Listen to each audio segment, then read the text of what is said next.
What's going on? Live from Houston, Texas, here to answer any of your questions to solve your immigration problem. Hopefully, we can prevent it in the first place. Now, drop any comments in or questions in the comment section if you have any questions. And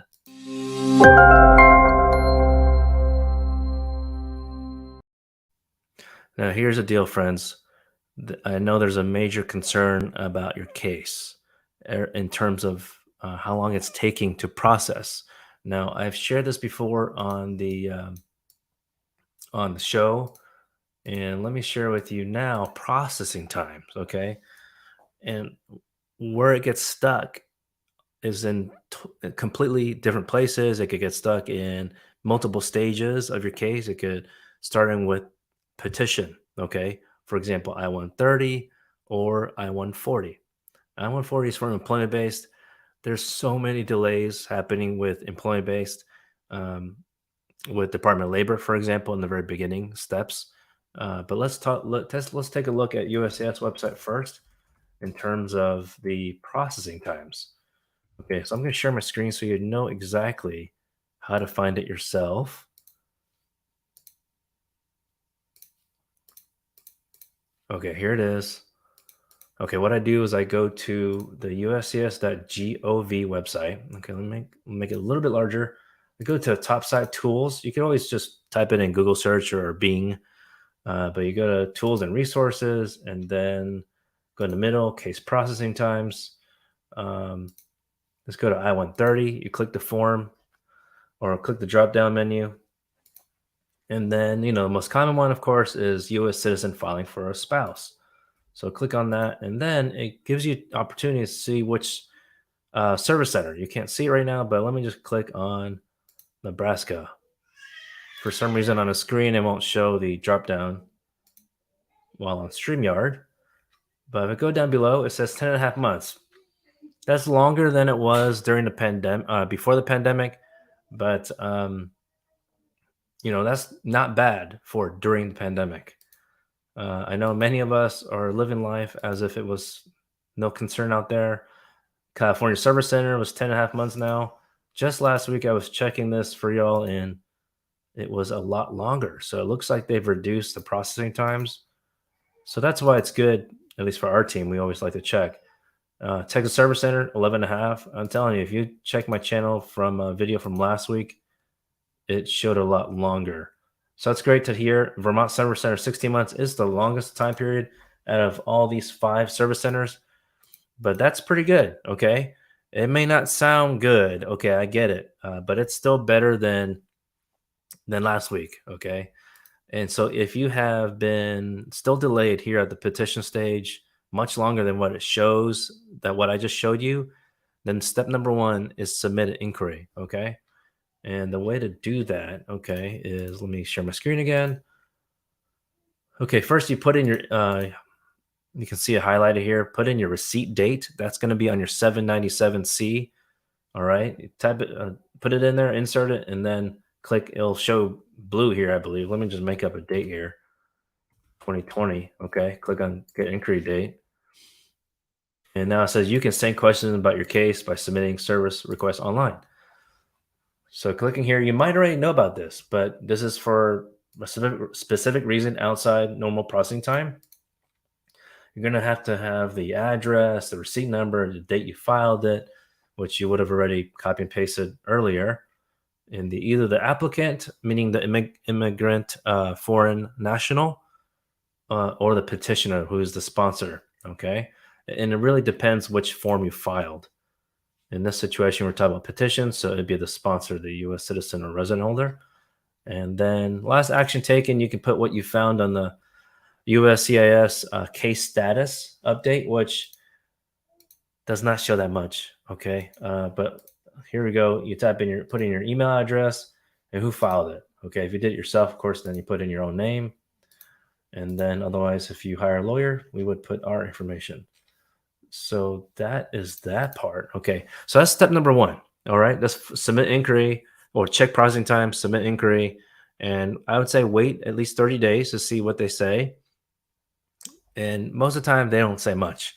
It just gives you basically that they're working on it. Okay, it's still they're not gonna respond, unfortunately. Typically, saying, "Okay, hey, your case is gonna go to National Visa Center, or it's gonna get improved in 3 weeks." They're not gonna give you a specific time frame like that, because the fact that it has not been received a decision yet, that means they haven't made a decision. So, or probably even reviewed it. So that's why it's difficult for USAS to,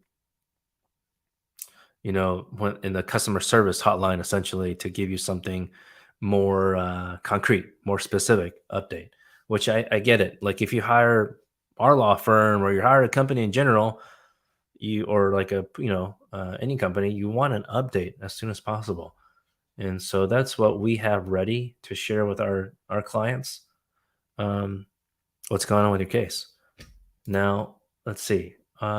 If you're just joining for the first time, welcome to greencardguys.tv. We like to share a lot of information here. So I'm always happy to, it could be information that you may not have known about before. Like, for example, the processing time schedule, how to look at it, how to check it out, and what action to take after that. Okay. Because at the end of the day, you deserve your legal status, or your loved one need it as soon as possible. We've been filing lawsuits, okay, against the specific U.S. immigration agency, depending on the case, to get your loved one status. Okay, and here's the deal: it's because, for example, it's not just family based. It could be through employment. If someone had H-1B approved, which is a temporary work visa here in America, and got that approved probably back in February, like several months ago, and they already had an interview at the consulate embassy, and the officer said, "Hey, everything checks out. You petition approved. You're here for the interview. It's all good. We're gonna drop off. We're gonna notify you when your passport's ready with the visa. Okay, stamp in there." And the next day, you get an email saying they want more information. It's it's frustrating. Okay, I can understand if I were in your shoes. I'm not right now, but we hear of so many folks in a very, very similar situation. It could be slightly different. They might not even get information saying that you're going to get your visa issued. They just straight up get something in the email the same day asking for more information. So this is sometimes referred to as DS 5535, to fill out a form with questions that you already provided essentially before when you filled out your DS 160 or DS 260. Basically, where you lived the last 5 years and where you worked. So there's a lot of information the government agencies already have. Now, your case might not be in a situation where it's ready to file a eligible qualified lawsuit against the specific U.S. immigration agency, but we're happy to take a look for you. Now, if you didn't know this already, we do offer free 15 minutes preliminary discussion.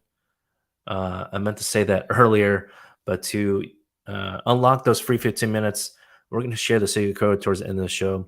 If you've been following us, you already know the secret code, so don't worry about it. But here's a number, okay? Up there, 720-740-4247. Or if you have a few minutes, you can answer a few questions on our website, greencardguys.com. All right, let me slow my roll here for a second. Hey, Dre, I'm sorry, Dre. If that's how I pronounce your name. Hey, I sent my fingerprints, FD 258. Yeah, for U visa last year. Oh, last year. Okay, it's October now. And when we recently asked, they said we did not receive it. Your derivative U visa cases are stuck here. Okay, so you're abroad. Hmm. Do you have some kind of proof that you mailed it in or provided to the embassy or consulate? Um, I would probably even send some kind of email update with USCIS to notify them as well. Um, you're the derivative, huh? You have a U visa case, so I mean, I don't know if everyone who has U visa eligible case has an attorney, even if it's through a nonprofit. But um, yeah, that's what I would do. I would. Oh, you asked. Well, you asked them already. Yeah, did you provide proof of that, of delivering that fingerprint card?